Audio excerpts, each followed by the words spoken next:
Ya que vimos la teoría de los gráficos, Excel tiene bastantes tipos de gráficos. Vamos a ver así a grandes rasgos cada uno de ellos y para qué se usan así de manera muy rápida. Y vamos a trabajar con algunos de ellos. Realmente el implementar un gráfico en Excel es de manera muy sencilla. Lo que más tal vez nos consume un poquito de tiempo va a ser el definir qué tipo de gráficos. Tenemos varias formas de insertarlos y como les digo, ¿no? Cada tipo de gráfico pues necesita parámetros o de acuerdo a la situación pues se va a elegir entre uno u otro. El insertarlos pues es muy sencillo. Yo les recomiendo que siempre tengamos una tabla con formato de tabla para que aquí tengamos el diseño de tabla. Y bueno, vamos a insertarlo. Podemos hacerlo de varias formas. Yo aquí voy a hacerlo directamente desde la pestaña Insertar. En la pestaña Insertar nos aparece un grupo que se llama Gráficos, un grupo aquí que tiene el nombre de Gráficos, en el que pues tenemos una serie de gráficos. Tenemos aquí, si nos posicionamos, gráfico de columnas, etcétera, etcétera. Tenemos gráficos recomendados. Yo le voy a dar clic aquí al tipo de gráfico recomendado y automáticamente se me abre una ventanita con una serie de opciones. Aquí ya tengo una serie de opciones de gráficos en los que de acuerdo a la información que yo tengo, Excel me recomienda algunos gráficos. Por ejemplo, me dice aquí la suma de los teléfonos por vendedor. Si yo voy abajo me dice la suma de los precios, del precio de venta por país, o sea, cuánto se ha vendido por cada país. La cuenta de emails por país, cuántos emails tenemos por país, la suma del teléfono por país. Como tal, el teléfono lo está reconociendo como un dato numérico que nos está diciendo hacer una suma. Entonces, como tal, una suma de datos de teléfonos no me es muy útil. Tengo otro, por ejemplo, me dice la suma del precio de venta por embudo. Este es un buen gráfico en embudo o por lanzamiento que yo tengo por campaña de publicidad, así lo llamamos. ¿Cuánto vendí por embudo? Entonces, esta es una buena métrica. ¿Qué más tengo por aquí? Suma de precios de venta por forma de pagos, o sea, cuánto por transferencia, cuánto vendí, por tarjeta de crédito, cuánto vendí. Y esta es una columna de barras agrupadas, si vemos aquí. Después tenemos uno, pero ahora de líneas, que dice, este gráfico de líneas se usa para mostrar tendencias en tiempos, que como tal, como que no nos dice mucho, así es que no lo usaría. Áreas apiladas, burbuja, diagrama de Pareto. Dice que un diagrama de Pareto traza la distribución de los datos en orden descendente de frecuencia, con una línea acumulativa en un eje secundario como un porcentaje del total. Y por último tenemos pues un histograma. Estos son los gráficos que Excel me recomienda. Así que yo puedo hacer uso de estos gráficos o voy a dar clic aquí en la opción de gráficos. En todos los gráficos tenemos una serie de gráficos que pues como les comenté, cada uno cumple para un objetivo en específico. Por ejemplo, tenemos en columnas y en columnas, si le doy clic, tenemos varios estilos de columnas, columnas agrupadas, apiladas, columnas 100% apiladas. Después tenemos lo mismo agrupadas pero en 3D, apiladas en 3D, 100% apiladas en 3D. Y por último tenemos columnas 3D. Esto no quiere decir que tengamos datos en 3 posiciones o más bien en 3 niveles o en 3 ejes X, Y y Z, por así decirlo, sino más bien es el formato que se le da a cada columna. Y bueno, entonces tenemos el de columnas apiladas, que esto siempre por lo regular o normalmente va a mostrar las categorías, en el eje horizontal y los valores en el eje vertical.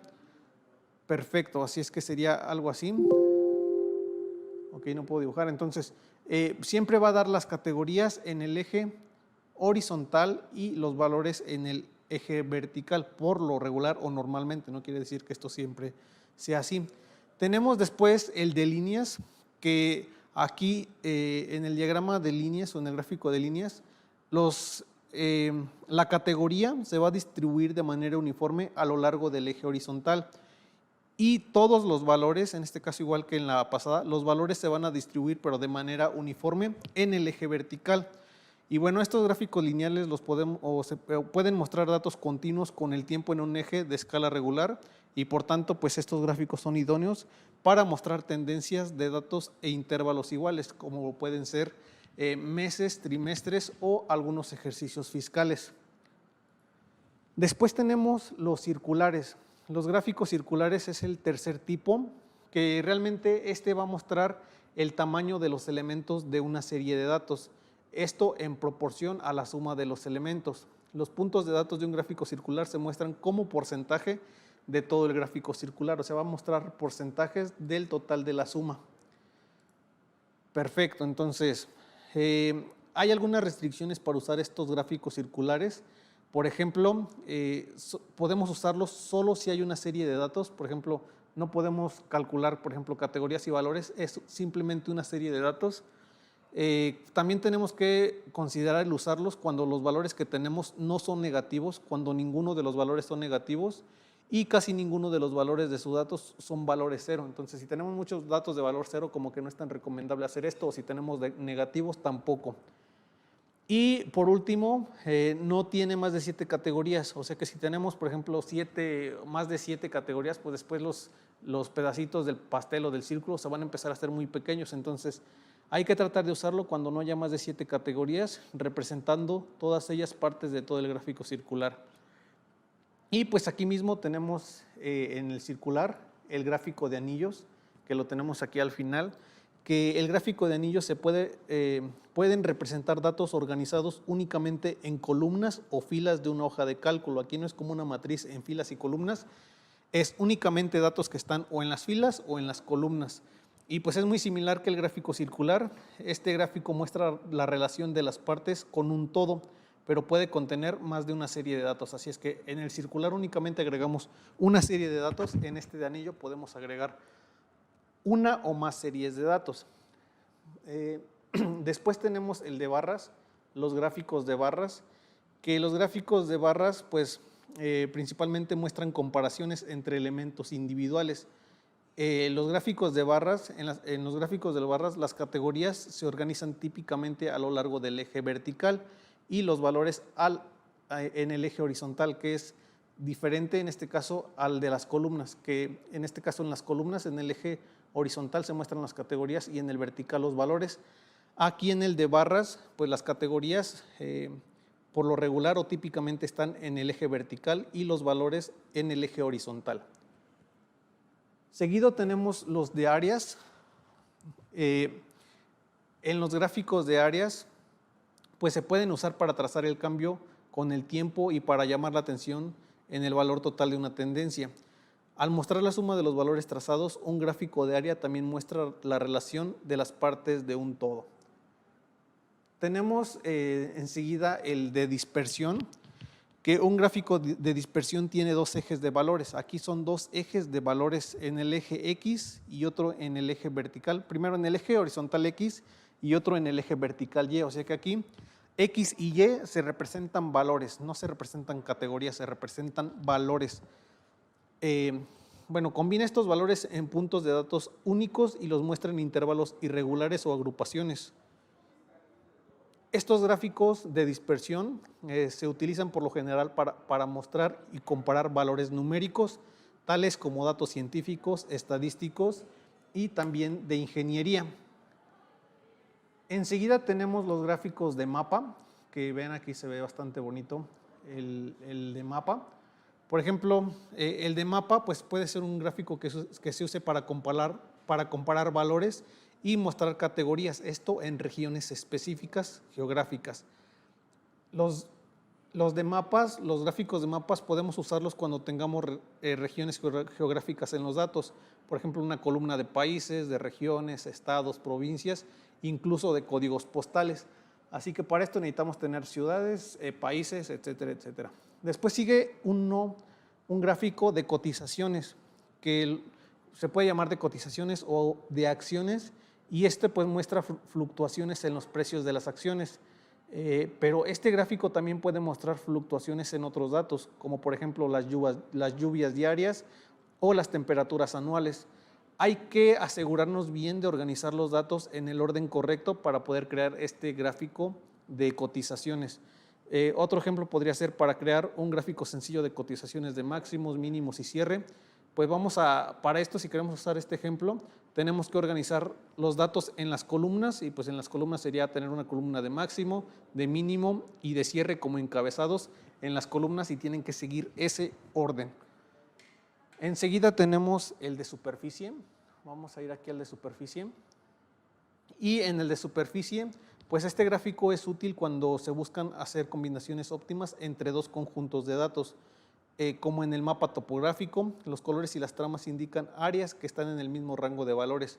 Se puede crear un gráfico de superficie cuando las categorías y las series de datos son valores numéricos. Así que también para esto necesitamos valores numéricos en series y categorías, o categorías y valores.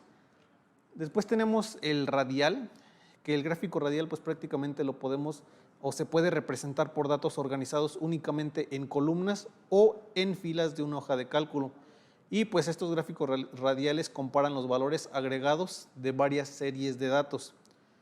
Tenemos después otras series de gráficos que estos ya vienen de la versión de Excel 2016 en adelante. La versión 2013 todavía no está trabajando con ellos.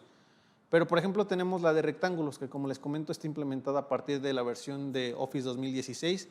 Y pues aquí es una vista jerárquica, representa una vista jerárquica de los datos y pues es una manera sencilla de comparar diferentes niveles de categorización. Este gráfico muestra las categorías por color, así es que si tenemos categorías va a mostrarlas por color y proximidad y se puede visualizar fácilmente muchos datos que serían difíciles ver en datos de otros tipos. Este gráfico también se puede trazar cuando hay celdas vacías. Si tenemos celdas en blanco, podemos usarlas, pero estas celdas pues tienen que estar en una estructura jerárquica y los gráficos de rectángulos son útiles para comparar proporciones dentro de la jerarquía. Perfecto, luego vamos con proyección solar. Los gráficos de proyección solar pues son ideales el usarlos cuando necesitamos mostrar datos también jerárquicos y se pueden trazar cuando existen celdas vacías también dentro de la estructura jerárquica.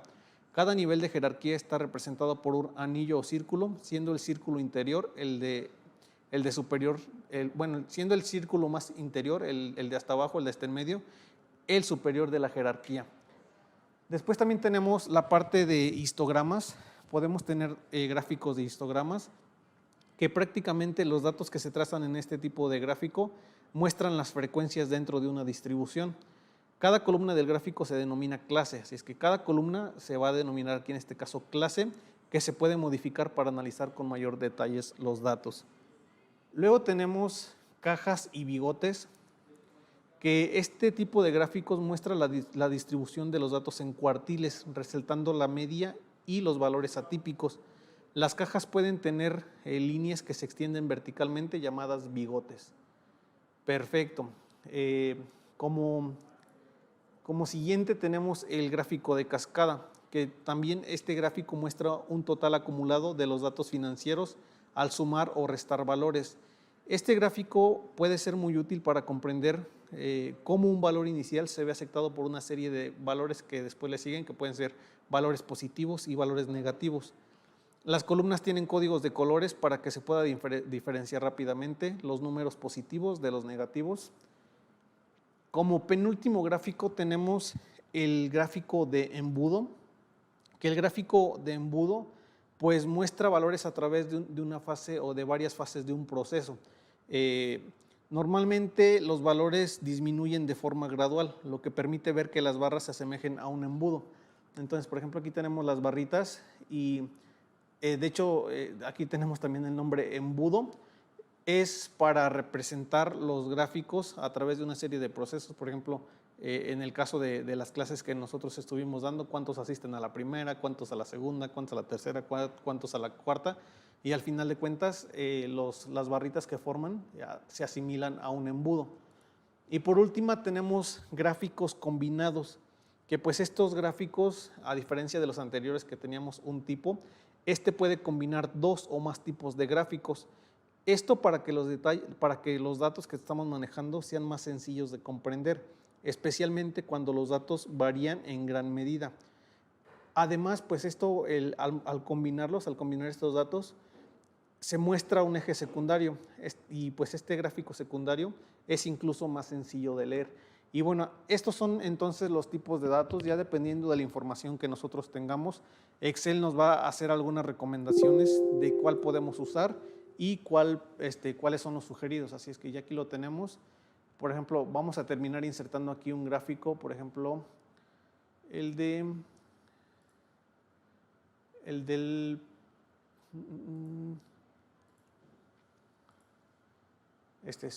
que sume el precio de venta por país, le doy a aceptar y ok, aquí me lo hizo un gráfico de tipo dinámico, lo voy a eliminar. Entonces me hizo un tipo de gráfico dinámico. ¿Cómo me doy cuenta de eso? Esto que tiene aquí este cuadrito quiere decir que es un tipo de gráfico y que lo va a hacer de manera dinámica, así es que lo voy a hacer por embudo y pues ahí está. Entonces, con esto terminamos el ejercicio con los tipos de gráfico. Vamos a ver ahora sí cómo insertar dependiendo de los valores y cómo después agregar elementos y quitar elementos a nuestros gráficos.